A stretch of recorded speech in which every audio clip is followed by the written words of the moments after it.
गुरु के चरणों की जो रज है संसार में समस्त सुखों को देने वाली है। देखो, गुरु कोई व्यक्ति नहीं होता, गुरु एक पद होता है। प्रधानमंत्री के पद पर जिसको बैठा दोगे वो प्रधानमंत्री है। उसी तरह से गुरु का पद जो होता है वो बहुत बड़ा, अर्थात उससे बड़ा कोई पद होता ही नहीं। अब एक बात और है, गुरु जी को एक बार बनाओ तो 10 बार सोचो, 100 बार सोचो, लेकिन एक बार बना लो तो फिर मत सोचो कभी भी। अगर सोचा तो 1000 गौ हत्या का पाप लगेगा।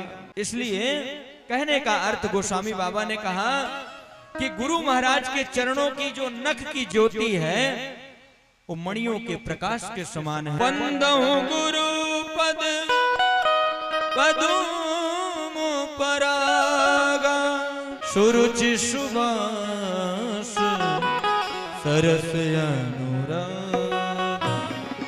गुरुदेव के चरणों में प्रणाम किया और कहा, अमी अमूरी में चूर्ण चारू, यह अमर मूल संजीवनी जड़ी का सुंदर चूर्ण है जो भव रोगों से हमारे परिवार को बचाने वाला है।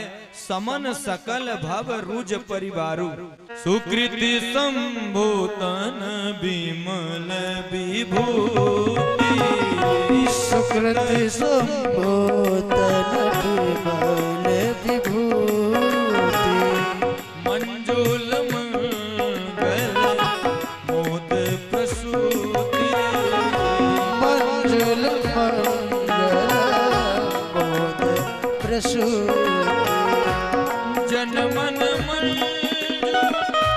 मुकुल मल हरे, जन मन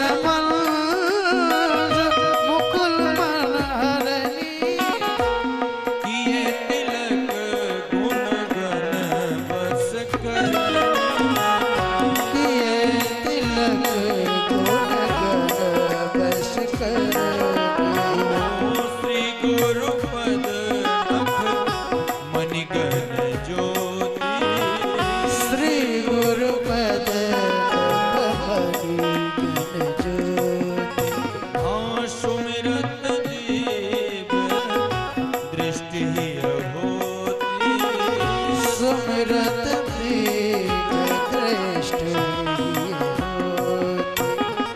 कहा कि वह रज सुकृति पुण्यवान रूपी शिव जी के शरीर पर सुशोभित निर्मल विभूति है, और मैं यह सुंदर कल्याण और आनंद की जननी है। भक्त के मन रूपी सुंदर दर्पण में मैल को दूर करने वाली, तिलक करने से गुणों के समूह को वश में करने वाली, अर्थात गुरु के चरणों की जो रज है संसार में समस्त सुखों को देने वाली है। साधु चरित शुभ चरित कपासु, निरस विशद गुणमय फल जासु।